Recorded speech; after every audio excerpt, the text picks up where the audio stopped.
बहुत पुराने समय की बात है। एक बहुत गरीब औरत ने एक सुंदर बेटे को जन्म दिया। उस बच्चे के हाथ पर नीले रंग का एक बड़ा सा दाग था, जो पंडितों के अनुसार उसे भाग्यवान बना रहा था। उसके जन्म के साथ ही उस गांव के ज्ञानी ध्यानी पंडित ने भविष्यवाणी की कि यह बच्चा 14 साल की उम्र में एक राजकुमारी से विवाह करेगा और खुद राज करेगा। एक दिन ऐसा हुआ कि एक राजा शिकार खेलते हुए रास्ता भूलकर उसी गांव में आया जहां उस बालक का जन्म हुआ था। गांव वालों ने उस राजा को पहचाना नहीं, क्योंकि उन लोगों ने कभी उसे देखा ही नहीं था। गांव के एक बूढ़े ने बातों बातों में राजा को बताया कि कुछ दिनों पहले उनके गांव में एक ऐसा बच्चा पैदा हुआ है जो 14 साल की अवस्था में इस राज्य के राजा की लड़की से विवाह करेगा। राजा को यह बात सुनकर बहुत गुस्सा आया, क्योंकि कुछ दिन पहले उसके घर में एक बेटी का जन्म हुआ था। राजा वैसे भी बहुत ही घमंडी और कठोर हृदय का व्यक्ति था। राजा ने सोचा कि क्यों न मैं उस गरीब औरत को कुछ धन देकर इसका बच्चा इससे ले लूं और इसका काम तमाम कर दें, तो न ही यह भाग्यवान बच्चा रहेगा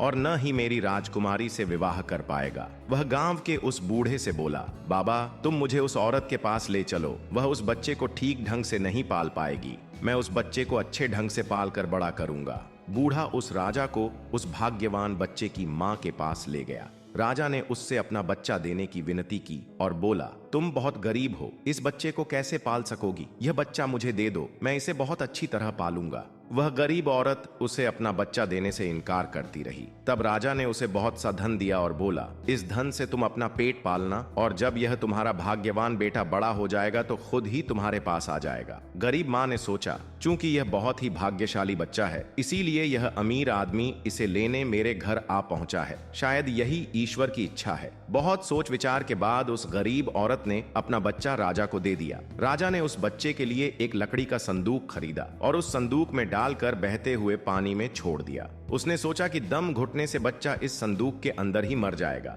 वह यह सोचकर मन ही मन बहुत खुश हो रहा था कि उसने अपनी प्यारी सी बेटी को उस अनचाहे पति से बचा लिया। मारने वाले से बचाने वाला बड़ा होता है। यही उस बच्चे के साथ भी हुआ। वह लकड़ी का संदूक बहते बहते एक पंचक्की में जाकर अटक गया। उस पंचक्की पर काम करने वाले नौकर ने जब वह लकड़ी का बक्सा देखा तो बहुत खुश हुआ। उसने सोचा कि उस बक्से में जरूर ढेर सारा धन होगा। उसने पानी में घुसकर इस संदूक को बाहर निकाला। जब उसने संदूक को खोला तो देखा कि गंदे से कपड़े पहने एक बच्चा उसमें सो रहा था। नौकर ने सोचा कि यह बच्चा मेरे किस काम का, क्यों ना मैं इस बच्चे को पंचक्की के मालिक के पास ले जाऊं, वह जरूर इसे अपने पास रख लेगा, क्योंकि उसका अपना कोई बच्चा नहीं है। ऐसा सोचकर वह नौकर उस बच्चे को अपने मालिक के पास ले गया। पंचक्की का मालिक उस बच्चे को देखकर बहुत खुश हुआ। उसने सोचा कि शायद ईश्वर ने उसकी पत्नी की प्रार्थना सुन ली और इस बच्चे को उसके पास भेज दिया। उन दोनों पति पत्नी ने बड़े प्यार और लगन से उस बच्चे को पालना शुरू किया। जैसे जैसे कह बच्चा बड़ा होता गया, उसके चेहरे पर तेज आता गया। उसे कोई भी देखता तो देखता ही रह जाता।